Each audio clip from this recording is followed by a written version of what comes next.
Hello বন্ধুরা, সবাইকে স্বাগত জানাই স্টাডি সাকসেস কোচিং সেন্টারে। বন্ধুরা, আজকে আবার তোমাদের জন্য নিয়ে চলে এসেছি 50খানা জিকে কোশ্চেন নিয়ে। যে কোশ্চেনগুলো রয়েছে 13/7/2022 থার্ড শিফট এবং 14/7/2022 ফার্স্ট শিফট, এই দুটো শিফটের এসএসসি এমটিএসের যে জেনারেল নলেজের যে কোশ্চেনগুলো এসেছিলো 50খানা কোশ্চেন টোটাল, তো সেই কোশ্চেনগুলোই আলোচনা করব। তো এটা আমাদের আজকে ক্লাস নম্বর 11 এমটিএস 2021-এর প্রশ্নপত্র আলোচনা করছি। সেই প্রশ্নপত্রের আজকে আমাদের 11 নম্বর ক্লাস। আগের 10খানা ক্লাস কিন্তু হয়ে গেছে, অর্থাৎ 500খানা কোশ্চেন কিন্তু অলরেডি আমরা আলোচনা করে ফেলেছি। তো যারা এখনও সেই ক্লাসগুলো করোনি তো অবশ্যই করে নেবে ক্লাসগুলো, এবং সেই সঙ্গে টেলিগ্রাম চ্যানেলে জয়েন হয়ে যাবে। সেই টেলিগ্রামে জয়েন হলে এই ক্লাসের পিডিএফ তো পাবে, এবং সেই সঙ্গে আমাদের বিভিন্ন নোটিফিকেশান, যে সকল চাকরির নোটিফিকেশান সেগুলোও দেওয়া হয়, এবং সেই সঙ্গে কারেন্ট অ্যাফেয়ার্স, ইম্পর্টেন্ট যে সকল কারেন্ট অ্যাফেয়ার্সগুলো হয়ে থাকে সেগুলো কিন্তু আমরা কিন্তু এই টেলিগ্রামে দিয়ে থাকি। তো দেরি না করে অবশ্যই টেলিগ্রামে যারা জয়েন করোনি জয়েন করে যাও। তো চলো শুরু করি আজকের ক্লাসের প্রথম কোশ্চেন। দেখো কি রয়েছে। ভারতের ক্ষুদ্র শিল্প উন্নয়ন ব্যাংক অর্থাৎ এসআইডিবিআই কার দ্বারা নিয়ন্ত্রিত হয়? বলো দেখি, এই ব্যাংকটি কার দ্বারা নিয়ন্ত্রিত হয়? তো এটা হচ্ছে রিজার্ভ ব্যাঙ্ক অফ ইন্ডিয়া অর্থাৎ আরবিআই দ্বারা কিন্তু নিয়ন্ত্রিত হয়। তারপরে চলে যাও 2 নম্বর কোশ্চেন। ভারতের কোন রাজ্যে পট্টডকাল নৃত্য উৎসব আয়োজন করা হয়? এটা আয়োজন করা হয় কর্ণাটক রাজ্যের খুবই কিন্তু বিখ্যাত উৎসব পট্টডকাল, ভালো করে মনে রাখো, কর্ণাটকের। তারপরে চলে যাও, ভারতের সংবিধানের প্রস্তাবনা অনুসারে ভারত একটি ড্যাশ। ভারতের সংবিধানের প্রস্তাবনা অনুযায়ী ভারত কিন্তু একটি প্রজাতন্ত্র দেশ। তারপরে 4 নম্বর, নিম্নলিখিত বিশ্ববিদ্যালয়গুলির মধ্যে কোনটি গুপ্ত বংশের শাসক কুমারগুপ্ত প্রতিষ্ঠা করেছিল? কুমারগুপ্ত প্রতিষ্ঠা করেছে, সেটা হচ্ছে কোনটা? এই যে নালন্দা বিশ্ববিদ্যালয়। মনিকা বাত্রা কোন খেলার সাথে যুক্ত? মনিকা বাত্রা যিনি কিন্তু একজন টেবিল টেনিস খেলার সাথে যুক্ত। তারপরে ভারতের সংবিধান অনুযায়ী ভারতের একজন নিয়ন্ত্রক ও নিরীক্ষক জেনারেল থাকবেন, যিনি ড্যাশ দ্বারা নিযুক্ত হবেন। কার দ্বারা নিযুক্ত হবেন? এটা ভারতের সংবিধান অনুযায়ী ভারতের একজন নিয়ন্ত্রক ও নিরীক্ষক জেনারেল থাকবেন, যিনি কিন্তু ভারতের রাষ্ট্রপতি দ্বারা নিযুক্ত হবেন। তারপর 7 নম্বর, মধ্যপ্রদেশের খাজুরাহো মন্দির স্থাপত্যের ড্যাশ শৈলীর একটি উদাহরণ। খাজুরাহো মন্দির যেটা হচ্ছে নাগারা শৈলীর একটি উদাহরণ। যখন একটি কোষ মিওসিস দ্বারা বিভাজিত হয় তখন এটি ড্যাশ নতুন কোষ তৈরি করে। কটি নতুন কোষ তৈরি করে? যখন মিওসিস দ্বারা বিভাজিত হয় তখন এটি 4টি নতুন কোষে তৈরি করে। তারপরে 9 নম্বর, ড্যাশ বিশ্বের বৃহত্তম গ্রীষ্মমণ্ডলীয় রেনফরেস্ট বিশ্বের পৃথিবীর বৃহত্তম, সেটা হচ্ছে আমাজন ফরেস্ট। তারপরে 10 নম্বর, অভ্যন্তরীণ জাহাজ বিল 2021 ড্যাশ দ্বারা মন্ত্রণালয়ের সাথে যুক্ত। অভ্যন্তরীণ জাহাজ বিল 2021 ড্যাশ মন্ত্রণালয়ের সাথে যুক্ত। এটা হচ্ছে বন্দর, শিপিং এবং জলপথ মন্ত্রণালয়ের সাথে কিন্তু যুক্ত রয়েছে অভ্যন্তরীণ জাহাজ বিল 2021। তারপরে স্বামী বিবেকানন্দের আসল নাম কি? এটা তো সবাই পারবে, খুবই সহজ কোশ্চেন, নরেন্দ্রনাথ দত্ত, তাই তো? অপশান নাম্বার 2 সঠিক অ্যান্সার। তারপরে চলে যাও, চুনাপাথর, চক, মার্বেল ড্যাশের বিভিন্ন রূপ। এই কোশ্চেনগুলো কিন্তু আগে আমরা প্রিভিয়াস ইয়ারে পেয়েছি, তো আবারও পাচ্ছি, তাহলে প্রিভিয়াস ইয়ার থেকে কিন্তু কোশ্চেন পেয়ে যাবে অবশ্যই। সেটা হচ্ছে ক্যালসিয়াম কার্বনেটের বিভিন্ন রূপ। তারপরে দেখো 13 নম্বর, 2022 সালের এপ্রিলে বালিগঞ্জ, অর্থাৎ আমাদের পশ্চিমবঙ্গে যে বালিগঞ্জ রয়েছে, তো সেই বালিগঞ্জের উপনির্বাচনে টিএমসি প্রার্থী কে জিতেছিলেন? বলো, এবার যে ভোটগুলো হয়ে গেল এখান থেকে কিন্তু কোশ্চেনগুলো আসবে। তো এটা হচ্ছে বাবুল সুপ্রিয় হয়ে যাবে অপশান নাম্বার 1 সঠিক অ্যান্সার। ঠিক আছে, তো এবার যে লোকসভা ভোট হয়ে গেল তার আমরা মন্ত্রী সভার কিন্তু লিস্ট তোমাদের দিয়ে দিয়েছি, কে কোন মন্ত্রীর পদে থেকেছে। তো সেই মন্ত্রীগুলো কিন্তু আমরা অলরেডি টেলিগ্রামে দিয়ে দিয়েছি, ফটো দিয়ে দিয়েছি 3টে ফটো, তো সেগুলো কালেক্ট করে নেবে যারা কালেক্ট করনি, এগুলো থেকে কিন্তু কোশ্চেন আসবে। ঠিক আছে, 14 নম্বর কোশ্চেন দেখো, নিচের কোন রাজ্যে ভারতের হেমাটাইট আকরিকের সর্বোচ্চ মজুদ রয়েছে? হেমাটাইট আকরিকের সর্বোচ্চ মজুদ রয়েছে ওড়িশা রাজ্যে। তারপরে অ্যালারমেল ভ্যালি ভারতের কোন শাস্ত্রীয় নৃত্যের সাথে যুক্ত? এটাও আমরা আলোচনা করেছি বহুবার। তো ইনি একজন ভারতনাট্যম নৃত্যশিল্পী, ভারতনাট্যম নৃত্যের সাথে যুক্ত। তারপরে উইংস অফ ফায়ার, এটাও বহুবার আলোচনা হয়েছে। কোন ভারতীয় বিজ্ঞানীর বিখ্যাত আত্মজীবনী উইংস অফ ফায়ার? এটা হচ্ছে এপিজে আব্দুল কালাম। 17 নম্বর দেখো, হিমালয়। হিমালয় ড্যাশ সমান্তরাল শ্রেণী নিয়ে গঠিত? কয়টি সমান্তরাল শ্রেণী নিয়ে গঠিত হিমালয়? 3টি। অপশান নাম্বার 1 সঠিক অ্যান্সার। প্রথম পুলকেশিন দক্ষিণ ভারতের ড্যাশ রাজবংশের প্রতিষ্ঠাতা? প্রথম পুলকেশিন, যিনি দক্ষিণ ভারতের চালুক্য রাজবংশের প্রতিষ্ঠাতা। নিচের কোন কোষের অঙ্গাণুগুলি কোনো বাইরের উপাদানের পাশাপাশি জীর্ণ কোষের অঙ্গাণুগুলিকে পরিপাক করে কোষকে পরিষ্কার রাখতে সাহায্য করে? নিচের কোনটা, কোন কোষ? সেটা হচ্ছে এই যে লাইসোজোম। এটা কী করে? অঙ্গাণুগুলি, কোষের অঙ্গাণুগুলি কোনো বাইরের উপাদান পাশাপাশি জীর্ণ কোষের অঙ্গাণুগুলিকে পরিপাক করে কোষকে পরিষ্কার রাখতে সাহায্য করে। নিচের মধ্যে কে একজন বিখ্যাত টেনিস খেলোয়াড়? একজন বিখ্যাত টেনিস খেলোয়াড় যদি বলি তাহলে তিনি কিন্তু একজন এই যে মহেশ ভূপতি। মহেশ ভূপতি একজন বিখ্যাত টেনিস খেলোয়াড়। তারপরে প্রতি হাজারে 1 বছরের জীবিত জন্মের সংখ্যাকে কী বলা হয়? জীবিত জন্মের সংখ্যা, তো জন্মের সংখ্যা বলে কী হবে? জন্ম হার হবে। মৃত্যু সংখ্যা বলে মৃত্যু হার হবে। তারপরে 22 নম্বর দেখো, আর্থ সামাজিক আদমশুমারি 2015 অনুসারে, আর্থ সামাজিক আদমশুমারি 2015 অনুসারে কোন রাজ্যে নিঃস্ব বা ভিক্ষায় জীবনযাপন সহ পরিবার সবচেয়ে বেশি জনসংখ্যা রয়েছে?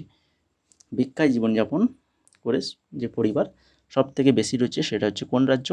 সেটা হচ্ছে ওড়িশা রাজ্য, ওড়িশা। অপশান নাম্বার 4 সঠিক অ্যান্সার। MS সুব্বলক্ষ্মী, এটাও আমরা বহুবার আলোচনা করেছি, এই নামটা বহুবার শুনেছি যদি আমাদের ক্লাসগুলো করে থাকো। তো ছিলেন ভারতের একজন বিখ্যাত ড্যাশ গায়ক MS সুব্বলক্ষ্মী, যিনি কিন্তু একজন বিখ্যাত হিপ হপ গায়ক। হিপ হপ গায়ক একদম না, কর্ণাটক, কী বলো, কর্ণাটক গায়ক, তাই তো? তারপর দেখো 24 নম্বর, মঙ্গল পাণ্ডেকে ড্যাশ তারিখে ব্যারাকপুরের ব্রিটিশ অফিসারদের উপর আক্রমণ করার জন্য ফাঁসিতে ঝুলানো হয়েছিল? মঙ্গল পাণ্ডে কত তারিখ? সাল তো 1857, তারিখটা বলতে হবে, সেটা হচ্ছে 29শে মার্চ। 29শে মার্চ 1857 সালে। এরপরে চলে যাও 25 নম্বর কোশ্চেন। পণ্ডিত বিরজু মহারাজ, যিনি 2022 সালের জানুয়ারিতে মারা যান, ভারতের কোন শাস্ত্রীয় নৃত্যের সাথে সম্পর্কযুক্ত? পণ্ডিত বিরজু মহারাজ, দেখো এই নামটাও কিন্তু আমরা বহুবার শুনেছি আগের ক্লাসে।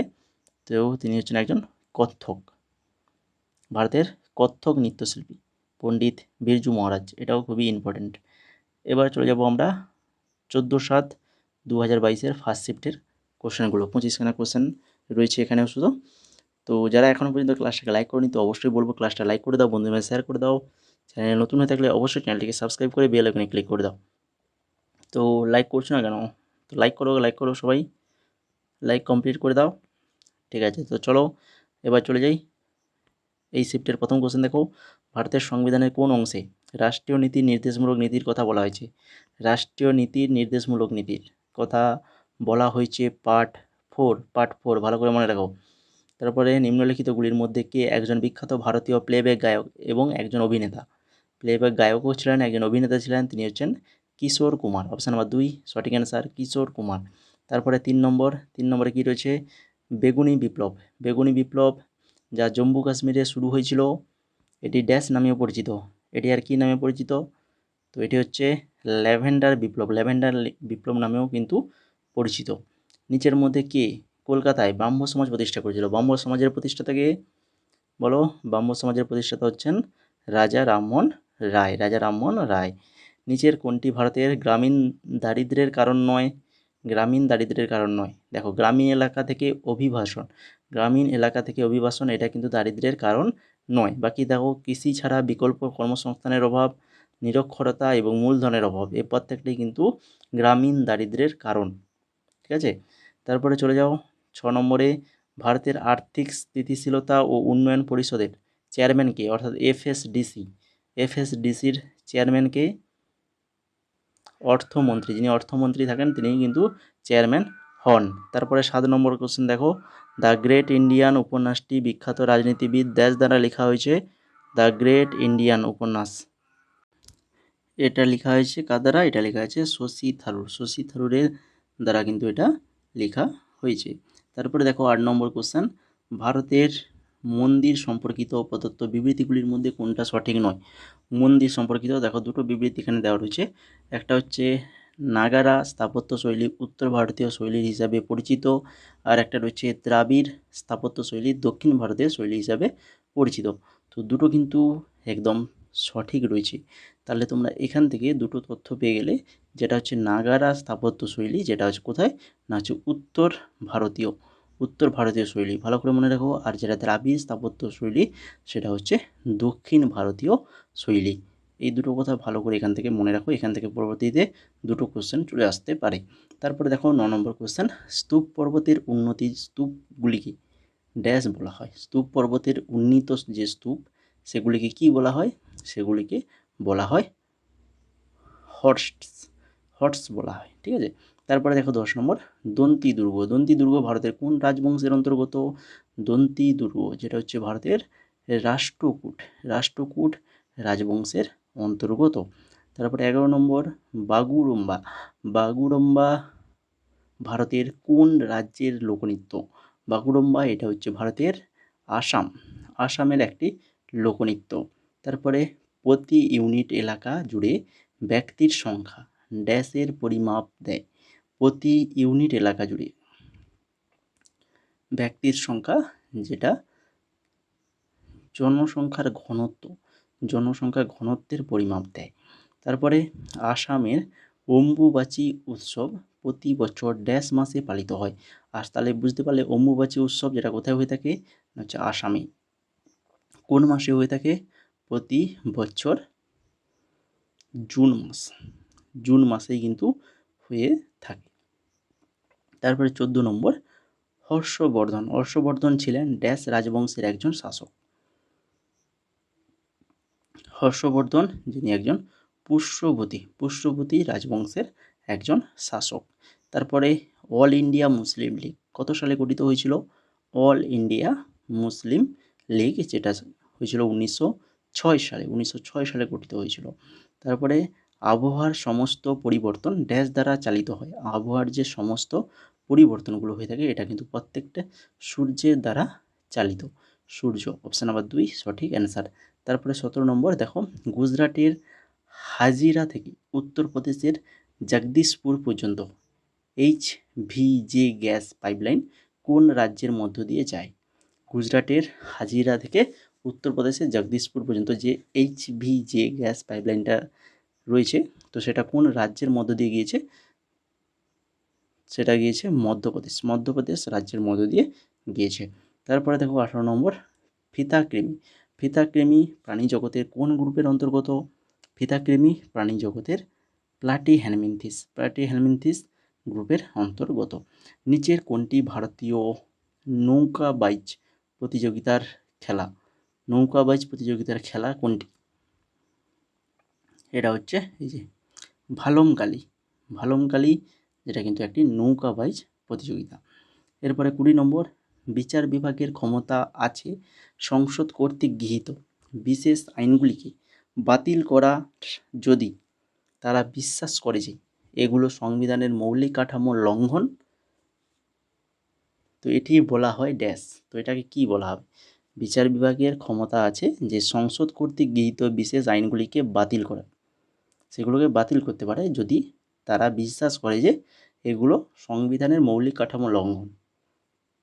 তো এই যে বাতিল করা আইনগুলোকে, তো সেই যে এটাকে কি বলা যেতে পারে? তো এটাকে বলা যেতে পারে বিচার বিভাগীয় পর্যালোচনা বলা হয়।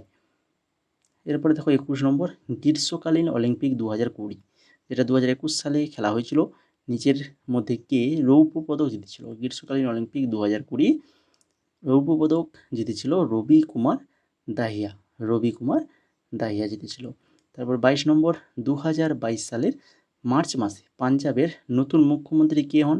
2022 সালের মার্চ মাসে পাঞ্জাবের নতুন মুখ্যমন্ত্রী হন ভগবত মান হয়েছে। তারপরে নিচের কোন গ্যাসগুলি সূর্যের অতিবেগুনি বিকিরণ থেকে পৃথিবী পৃষ্ঠকে রক্ষা করে? যে আল্ট্রাভায়োলেট রশ্মি অর্থাৎ অতিবেগুনি রশ্মিগুলোকে হাত থেকে, সূর্যের যে অতিবেগুনি রশ্মি সেই তার হাত থেকে কিন্তু রক্ষা করে, যে আমরা কী জানি, সেটা হচ্ছে ওজোন গ্যাস। ওজোন গ্যাসের যে স্তরটা রয়েছে সেই স্তরটাই কিন্তু অতিবেগুনি রশ্মিটা আমাদের পৃথিবীতে আসতে বাধা দেয়। তো তাহলে এখানে হয়ে যাবে তাহলে ওজোন। ওজোন অপশান নম্বর 2 সঠিক আনসার। তারপরে দেখো 24 নম্বর, নিচের কোনটি যোগাযোগ শক্তির উদাহরণ? যোগাযোগ শক্তির উদাহরণ যদি বলা হয় তাহলে সেটা হচ্ছে এই যে পেশি শক্তি, পেশি শক্তি। তারপরে লাস্ট কোশ্চেন আজকের ক্লাসের 25 নম্বর অর্থাৎ 50 নম্বর কোশ্চেন এটা, ঠিক আছে। দেখো কী রয়েছে, কালামণ্ডলম কল্যাণীকুট্টি আম্মা কোন শাস্ত্রীয় নৃত্যের জন্য পরিচিত? কালামণ্ডলম কল্যাণীকুট্টি আম্মা, যিনি কিন্তু একজন বিখ্যাত মোহিনী আট্টম নৃত্যশিল্পী, ঠিক আছে। অপশান নম্বর 4 তাহলে হয়ে গেল সঠিক অ্যান্সার। তো এই টোটাল গেল 50খানা কোশ্চেন। তো আশা করি সবার ক্লাসটা ভালো লেগেছে। তো লাইক করছো না কেন? লাইক করে দাও। সবাই যারা এখনও লাইক করোনি অবশ্যই লাইক করে দাও, আর চ্যানেল নতুন হয়ে থাকলে অবশ্যই চ্যানেলটিকে সাবস্ক্রাইব করে দাও। এই ধরনের কিন্তু গুরুত্বপূর্ণ ক্লাস কিন্তু তোমরা পেয়ে যাবে আমাদের ক্লাস এই চ্যানেলে। আগের যে ক্লাসগুলো যদি দেখে না থাকো দেখে নাও। আমরা কিন্তু 2019 থেকে সাল ওয়াইজ 2019, 20, 21 তো আলোচনা করছি, 22, 23 অলরেডি আলোচনা হয়ে গেছে।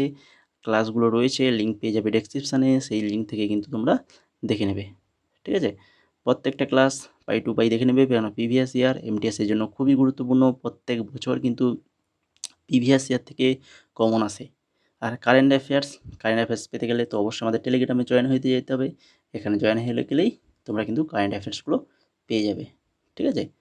তো জয়েন করে যাও সবাই, আর চ্যানেলটাকে সাবস্ক্রাইব না করে থাকলে সাবস্ক্রাইব করে দাও, ভিডিওটাতে লাইক করে দাও।